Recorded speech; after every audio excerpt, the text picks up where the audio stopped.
7 सालों में तो मैं इस चीज़ को ढूँढ रही हूँ, इस सवाल को ढूँढ रही हूँ, मैं तो इस सवाल को हल ही नहीं कर पा रही कि शामिल कौन था, गाफ़िल कौन था, कातिल कौन है, ख़ाइन कौन है, ख़यानत किसने की हमारे साथ।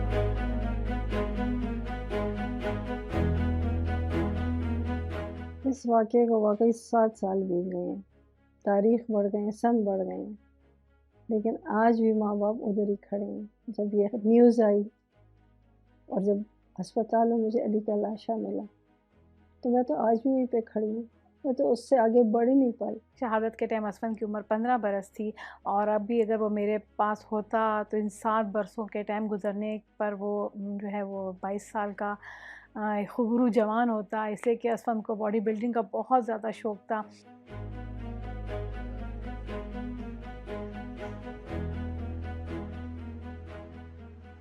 मैंने तो अपने बच्चे को एक सेफ हाथों में सौंपा था, क्योंकि मैं उसमें बहुत डरती थी शुरू से, इसको कुछ हो ना जाए। तो मैं समझती थी या घर में महफूज है या स्कूल में महफूज है। तो जब वो स्कूल में चला गया, मुझसे जुदा हुआ, तो मैं तो 7 सालों से यही ढूंढने की कोशिश कर रही हूँ कि मेरा बेटा क्यों गया, ऐसी जगह से क्यों गया। बिल्कुल वो एक आम सा दिन था, मैं अपने रोज़मर्रा कामों में लगी हुई थी तो असफ़न की चची का फ़ोन आया मुझे और मुझे कहती है कि आपने टीवी देखा है? तो मैंने कहा मुझे नहीं पता क्या हुआ? तो उसने मुझे कहा कि टीवी में देखो वर्सक रोड के एक स्कूल में धमाका हुआ है और दहशतगर्द उसमें घुसे हैं।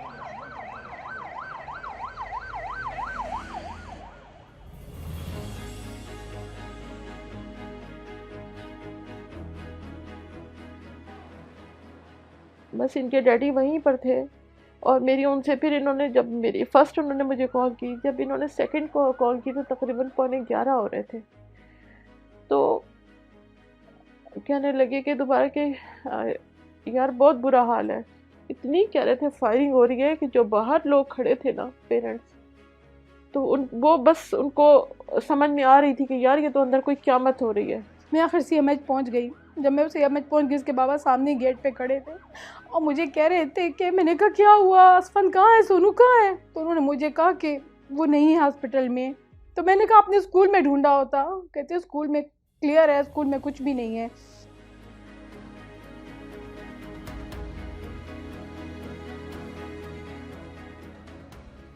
जब मैं लारेज पहुंची तो वहाँ पे दुनिया आई हुई थी, बच्चे, यंगस्टर्स, दुनिया ही दुनिया।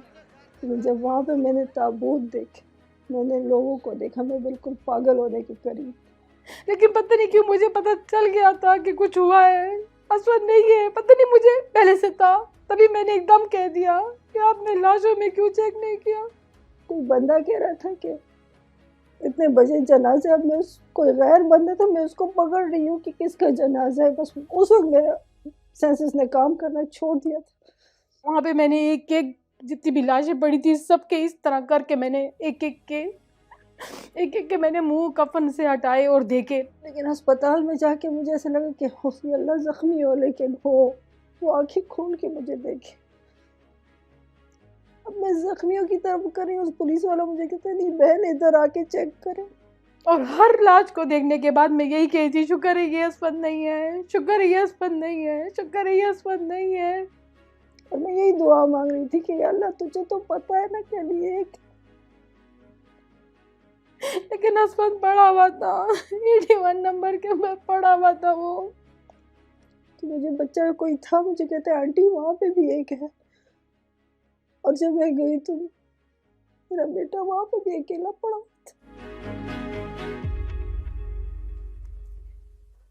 उस दिसंबर के बाद मैं आगे नहीं बढ़ता।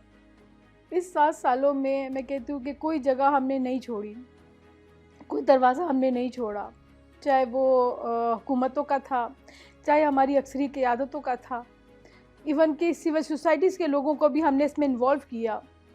काफ़ी हद तक हम लोगों ने हमारा साथ दिया, लेकिन चूँकि इसमें ऐसे हाथ, ऐसे लोग मुलविस थे जिसके बारे में कोई कुछ कह ही नहीं सकता, इससे कि वो तो इंसान है ही नहीं, वो तो ज़मीनों के खुदा हैं, ज़मीनों को चलाते हैं, वो तो उनके बारे में तो आप कुछ कह ही नहीं सकते, गुनाह है कहना। یہ خون کے چھینٹے نا صرف ان کے ہاتھوں پہ نہیں ہیں، وہ تو ٹارگٹ کلر تھے نا. ہم تو شروع دن سے یہی کہہ رہے ہیں کہ ماسٹر مائنڈ کون ہے. وہی بات آ جاتی کہ شامل کون تھا، غفلت کیسے ہوئی، یہاں تک پہنچے کیسے. کاپیاں کھلی ہوئی تھی ہمارے بچوں کی، ڈیٹ لکھے ہوئے تھے، ان کو اٹھایا کہ آئے آپ کا آڈیٹوریم میں. وہ مجھ سے سب پوچھ رہے ہیں کہ کیا فنکشن تھا. مجھے نہیں پتا، سرکولر جاری ہوتا ہے ہر چیز کا. آج یہ ڈے ہے، آج وہ ڈے ہے، آج کوئی ڈے نہیں تھا. ہم تو شروع میں سے یہی کہہ رہے ہیں کہ وہ لوگ جنہوں نے ان کو راستہ دیا، سہولت کار تھے، یا جنہوں نے اوکے کیا، یا جنہوں نے جو کچھ بھی کیا، یہ سارے خون کے چھینٹے انہی کے ہاتھوں پہ ہیں. اور اس میں وہ سارے کرسیاں شامل ہیں، وہ سارے ادارے شامل ہیں، وہ سارے لوگ شامل ہیں، بڑے سے لے کر چھوٹے تک. آج تک کسی نے کرسی چھوڑی؟ کس کو سزا ہوئی؟ چوکیدار بیچارے کو، گارڈ بیچارے کو، یا چھوٹے سے معمولی کیپٹن یا میجر کو بھی ہوگی. کس کو ہوئی؟ آرمی پبلک اسکول سانے کو 7 سال گزر گئے. اس تھانے میں ہلاک ہونے والے بچوں کے والدین آج بھی انصاف کے متقاضی ہیں، جبکہ یہ والدین حکومت اور تحریک طالبان پاکستان کے درمیان ہونے والے مذاکرات پر بھی تحفظات رکھتے ہیں. پریویس ہیئرنگ میں ایک آرڈر ہوا تھا جس میں ہم نے ریکویسٹ کی تھی کہ رائل شریف جو اس وقت کے چیف تھے اس پہ جو ہے نا ایف آئی آر کر لے، کور کمانڈر ہدایت الرحمان پہ کر لے، انٹیریئر منسٹر اس وقت چودھری نثار تھے اس پہ کر لے، اور جو ہے نا ساتھ جو ظہیر الاسلام تھا اس سے پہلے انٹیلیجنس کا جو آئی ایس آئی کا جو چیف تھا اس پہ کر لے، اور چیف منسٹر یہاں پرویز خٹک اس وقت بیٹھا ہوا تھا. تو ہم نے ریکویسٹ کی کہ کم از کم ان پہ ایف آئی آر کر لے، نہیں کم از کم رسپانسبلٹی تو فکس ہو جائے. کور کمانڈر صاحب میرے گھر آئے تھے دعا کے لیے شہید کے، وہ میرے خیال سے 12 دن کے بعد کہ 10 دن کے بعد یا مہینے بعد. تو میرے بڑے بھائی جو اب اس دنیا میں نہیں ہیں، انہوں نے ان سے سوال کیا کہ جی آپ نے آرمی کو کیوں اٹھایا ہے اسکول کے اندر؟ تو آپ کو بڑا معنی مذاق خیز آپ کو لگے گی کہ ایک ہیڈ آف دی آرمی جو کہ پورے کے پی کے کا کنگ ہے، وہ کہتا ہے جی ہمیں یہ 18 لوگ ضرب عضب میں چاہیے تھے. آپ ان کے ساتھ صلح کر رہے ہیں، یہ لوگ کون ہیں؟ پہلے ہمیں یہ بتایا جائے کہ یہ لوگ ہیں کون. طالبان کا نام دیا جا رہا ہے، ٹی ٹی پی کا نام ان کو دیا جا رہا ہے، لیکن یہ لوگ ہیں کون؟ یہ ہمیں ذرا بتایا جائے، رہتے کہاں پہ ہیں اور یہ اب تک کہاں تھے؟ جبکہ انہوں نے کہہ دیا تھا کہ ہم نے ان کو ختم کر دیا، تو یہ طالبان کہاں سے پیدا ہوئے؟ یہ جو ابھی موجودہ گورنمنٹ بیٹھی ہوئی ہے، جو عمران خان جیسے لوگ ہیں جن کے ہم بڑے گن گاتے تھے، جن کو ہم نے وارڈ بھی دیا، لیکن افسوس کے بعد کہ عمران خان صاحب آپ کے کانوں پہ تو جو نہیں رینگ رہی ہے، الٹے آپ جو ہے نا ہمارے ان قاتلوں کو جنہوں نے کنفیکس کیا کہ جی اے پی ایس کے بچوں کو ہم نے مارا ہے، آپ جا کر کے ان کو معافی کا اعلان کر رہے ہیں. آپ کس کیپیسٹی میں جا رہے ہیں ان کے پاس؟ آپ ان کے ولی ہیں. ابھی جو لاسٹ ہیئرنگ تھی کچھ دن پہلے، اس میں جو ہے نا چیف جسٹس صاحب نے عمران خان کو بلا لیا، اور وہ کہہ رہے کہ جی آپ آرڈر کر لیں، میں رسپانسبلٹی فکس کر لوں گا. تو ہر چیز میں جو ہے نا کورٹ ہی آرڈر کرے گا، آپ کی کوئی رسپانسبلٹی نہیں ہے.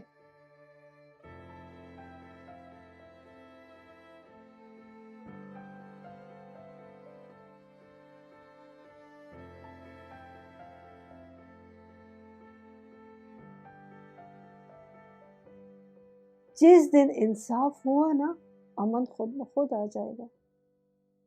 اگر انصاف نہیں ہوگا نا تو ہم جیسوں کے بچے یا ہم جیسے لوگ قربان ہوتے رہیں گے. کہتے ہیں آپ لوگوں نے، میں نے کہا ہم سے قربانی لی گئی ہے، ہمارے بچوں سے قربانی لی گئی ہے. میرے بیٹے کو نہیں پتا تھا کہ قربان ہونا کس کو کہتے ہیں.